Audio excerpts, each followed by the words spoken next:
Что делать с найденным крестиком и нужно ли его носить постоянно? И где служил дедушка патриарха Кирилла?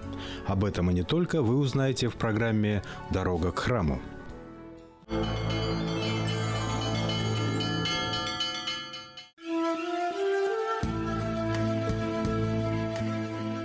Для любого верующего человека нательный крестик имеет большое значение, но большинство невоцерковленных людей не понимают, для чего же нужно носить его на теле. Так откуда же появилась традиция ношения нательных крестиков?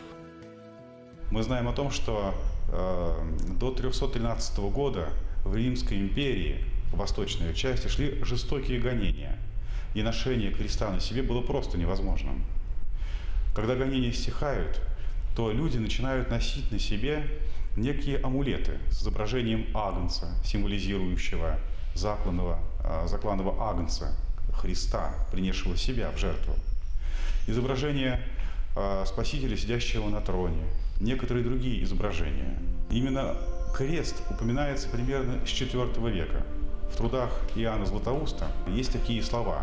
Он обращается к неразумным женщинам, упрекая их в том, что они новорожденным младенцам вешают различные амулеты или обереги, вместо того, чтобы повесить крест Христов, как знамя победы Христа над смертью. И повсеместным ношение нательных крестиков начинается примерно с IV века, после того, когда царица Елена, мать императора Константина, находит животворящий крест. Этот крест был раздроблен на мелкие частички, и христиане хранили его как великую святыню.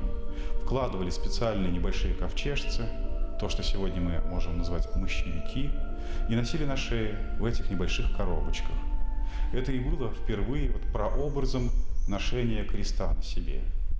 Позже люди стали вырезать именно форму креста и носили не просто ковчежцы, мощевики, а именно небольшие крестики. Зачастую они не имели на себе изображения распятого Спасителя. Это были просто кресты. Преподобный Федор Студин говорит о том, что каким бы крест ни был, это крест. Это символ того, что совершил Христос. По источникам II века известны первые христиане, носившие крест на груди. В III веке некоторые христиане изображали фигуру креста даже у себя на лбу. На Руси нательный крестик называли тельник. О человеке безнравственном в давние времена говорили: на нем креста нет. В современной русской традиции каждому новоокрещенному человеку священник возлагает крест. Это символ того, что теперь этот человек Христов. Те слова, которые мы слышим в таинстве крещения: «Те, кто во Христа крестились, во Христа облеклись». То есть это символическое обличение во Христа, как в новую жизнь, в новую реальность. Теперь человек Христов, и его дальнейшая жизнь будет проходить вот в этих объятиях со Христом.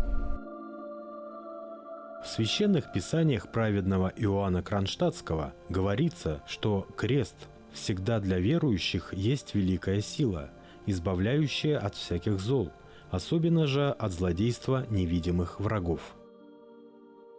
Часто мы привыкли представлять себе крест вот в современном виде, как две перекладины, на которых изображается Спаситель, сделанный из каких-то драгоценных металлов или простой. Но надо помнить о том, как же происходило само распятие. Человека, осужденного на распятие на кресте, вели к месту казни, и он нес на своих плечах перекладину. Вертикальный же столб уже был установлен. И человека поднимали на растяжках вместе с этой перекладиной, которая ложила специальную ложбинку на вертикальном столбе. И получался крест больше похожим на букву «Т», а кверху прибивали специальную дощечку, на которой была указана вина, за что он подвергается такой казни. Поэтому, когда часто сегодня начинают придирчиво относиться к крестам, какой он формы, четырехконечный или восьмиконечный, то это не вполне оправдано. Говорят, что есть кресты православные и кресты католические. Да, действительно, можно так классифицировать кресты, разделить их на две части. Но разница здесь не в форме, не в количестве вот окончание креста, 4 или 8. Разница здесь намного более глубокая. И она говорит о особом богословском отношении к тому, что же совершил Христос. И главным отличием является то, что на католических крестах Спаситель изображен чрезвычайно натуралистически, в предсмертной агонии. Он провисает, как бы тело его висит на гвоздях, страдая от мук. Позже добавляется и терновый венец на его главе. То есть западное богословие говорит о интенсивности страданий, которые претерпел Христос. Православные же крестики изображают Христа как бы парящего на кресте. И крест, прежде всего, это не символ страданий и смерти, а символ того, что Христос преодолел их, воскресает и призывает нас в свои объятия. Поэтому разница между православным крестом и католическим именно в этом. О чем они говорят? Что они показывают собой? Страдание и скорбь или победу? Это принципиальное различие. Поэтому, если уж выбираете для себя крест, то нужно смотреть, чтобы Христос на нем был изображен богословски верно, так как понимает это вся Восточная Православная Церковь, именно как символ победы.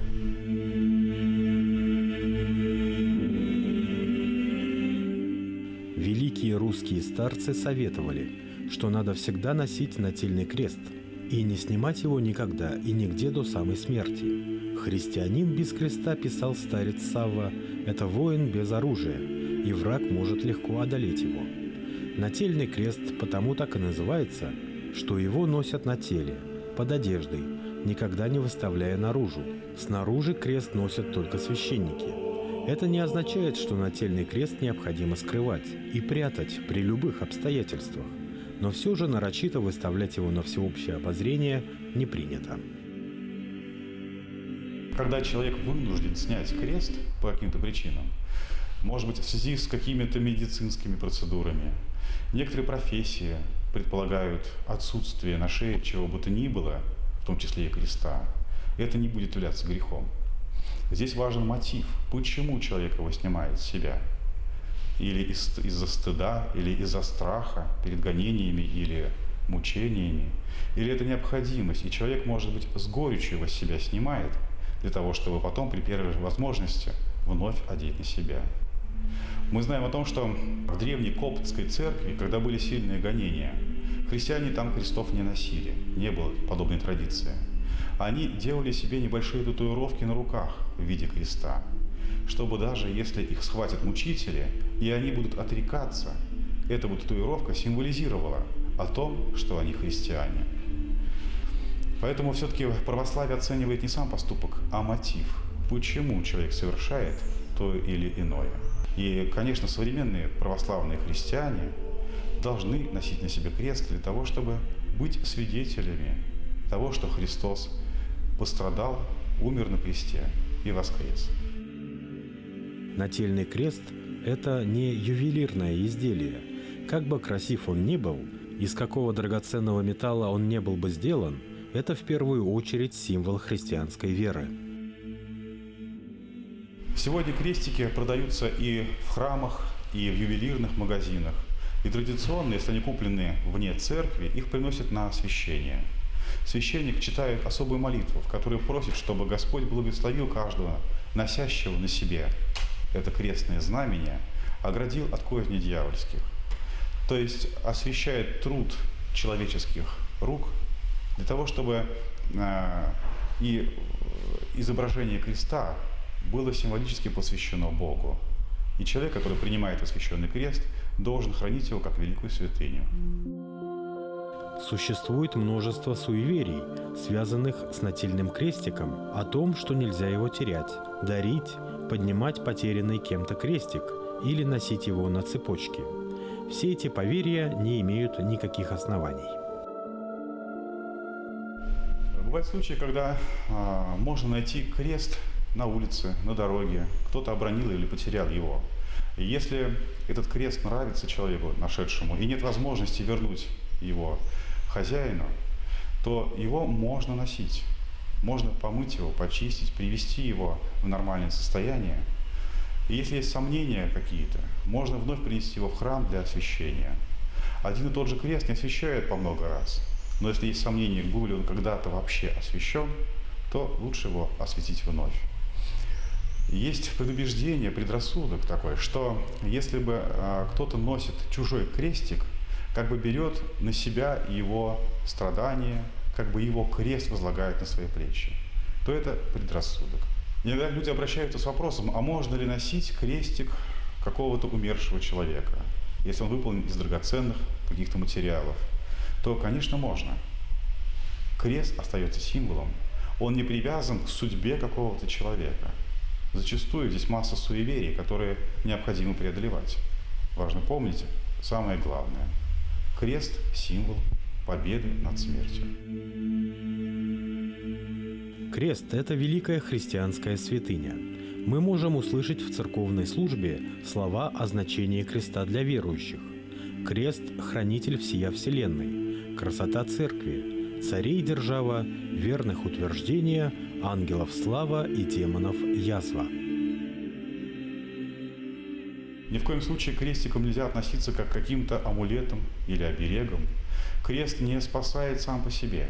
Это символ, который призывает нас к определенному роду мысли и дела.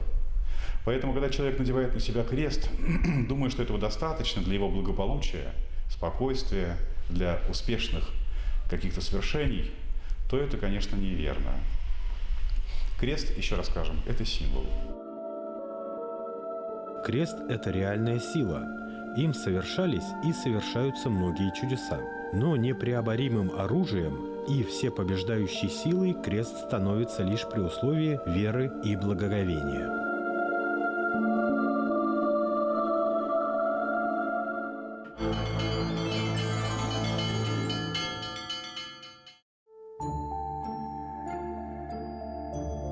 На берегу реки Белая уютно устроился город Бирск, который по праву считается одним из старейших городов нашей республики и имеет большое культурное наследие.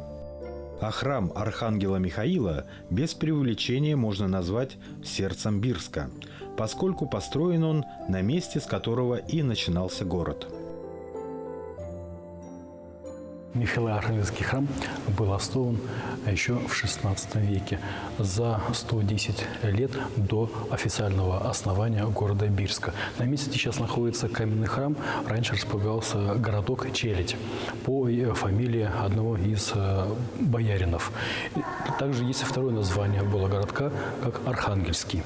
Впоследствии, после восстания башкир, когда храм был сожжен, то здесь уже на месте уже официального появления города Бирска был снова построен также деревянный Михаило-Архангельский храм. Сам храм несколько раз перестраивался.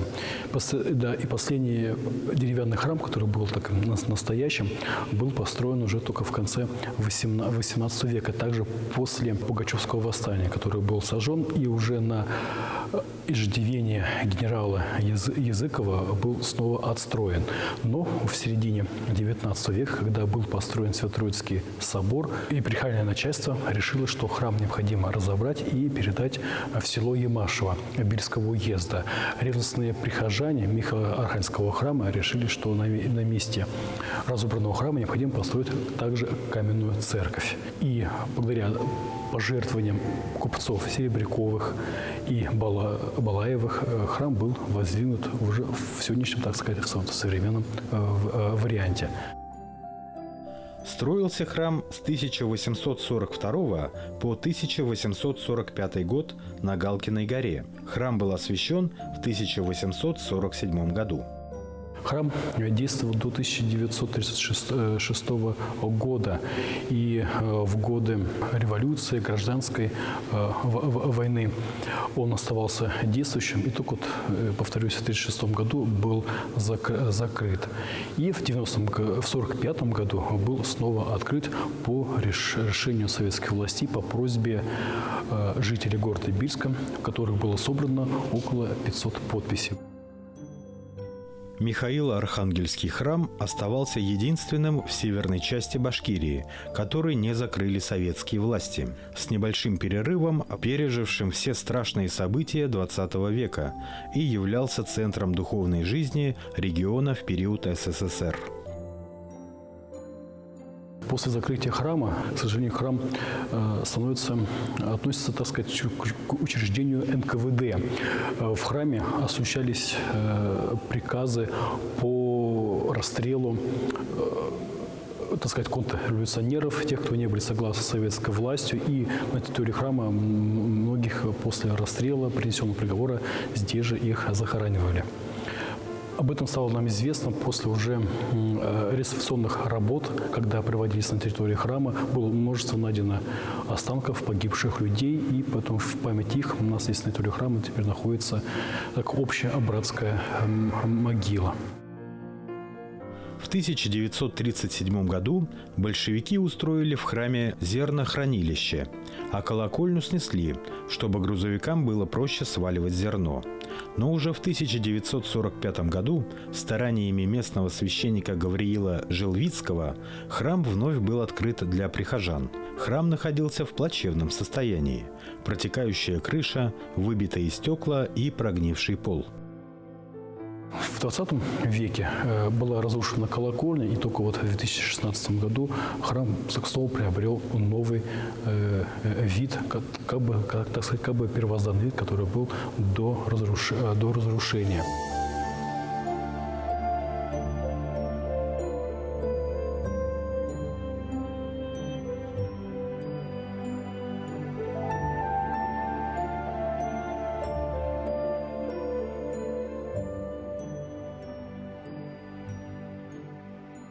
Сам храм, конечно, он богат историей.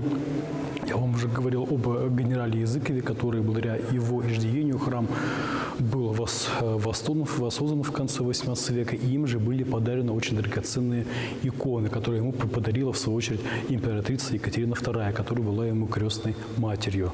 Это икона Спасителя, нерукотворный Спас, и икона Тихвинской Божией Матери.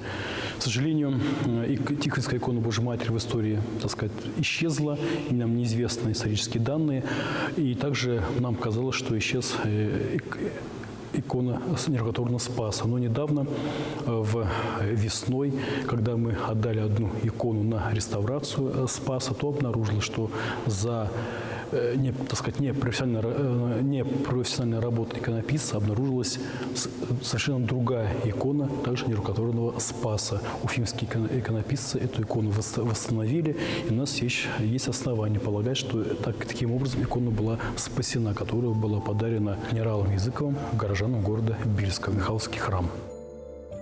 Именно в стенах этого храма в середине прошлого столетия дед патриарха Кирилла, Василий Гундяев, был рукоположен в диаконы. И именно здесь он провел свою первую службу в церковном сане.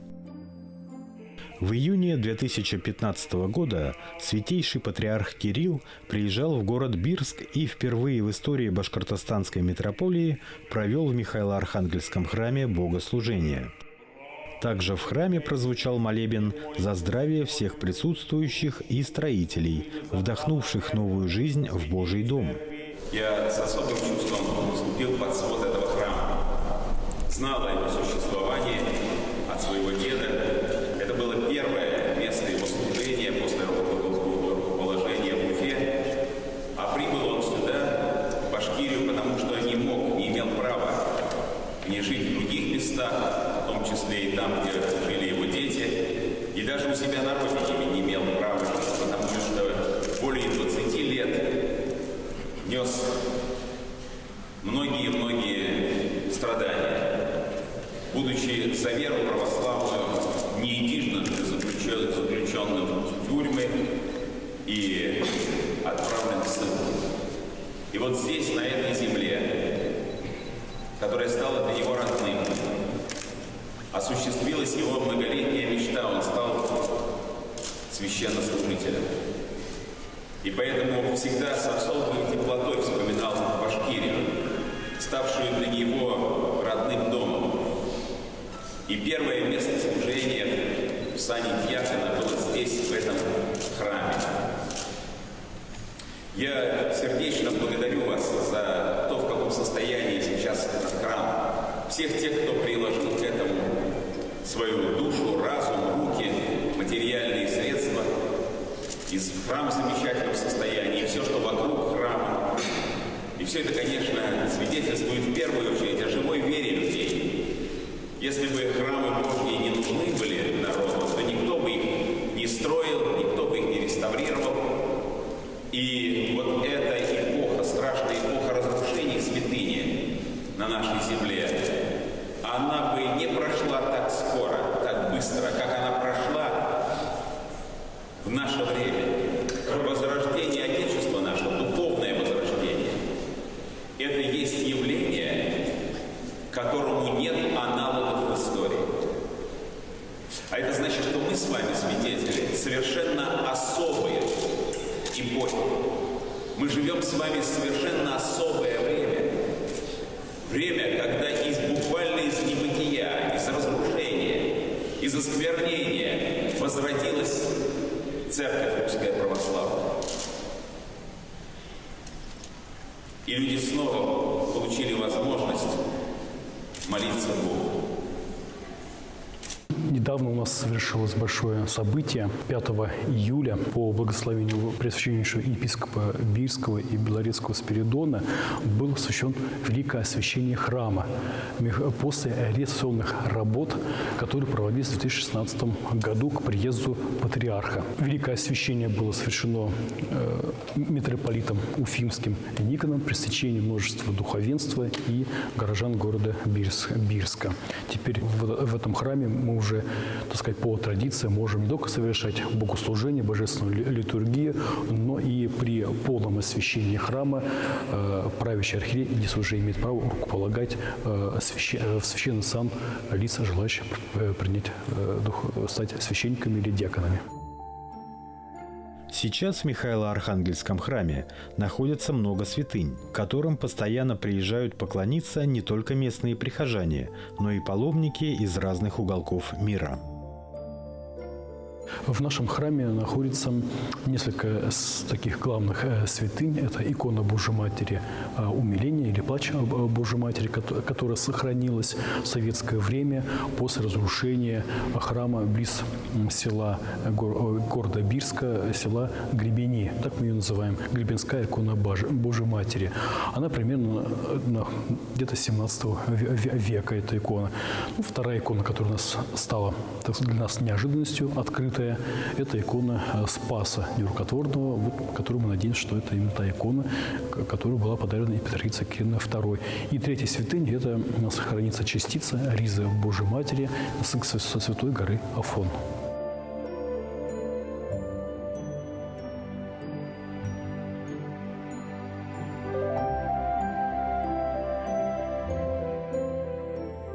Местные жители надеются, что Михаило-Архангельский храм, расположенный на красивейшем месте города Бирска, будет радовать своей красотой и служить верой и правдой еще не 100 лет.